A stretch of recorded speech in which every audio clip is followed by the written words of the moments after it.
Rayong.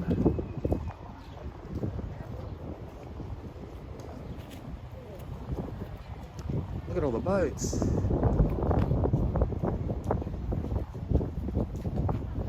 I guess they're waiting for the tide to come in so they can go out.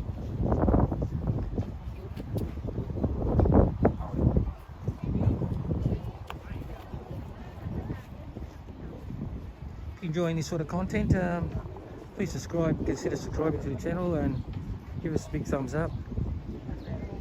Drop a comment and share if you like. And please smash that subscribe button.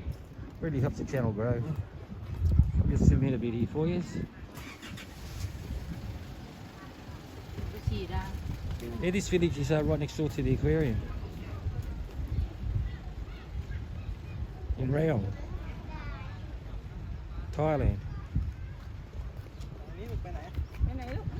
Just in case you didn't know I'm in Thailand. Makes you want to jump on one of those boats and go fishing. Okay guys, that's it for now. Moving on. Catch us all later. Ciao.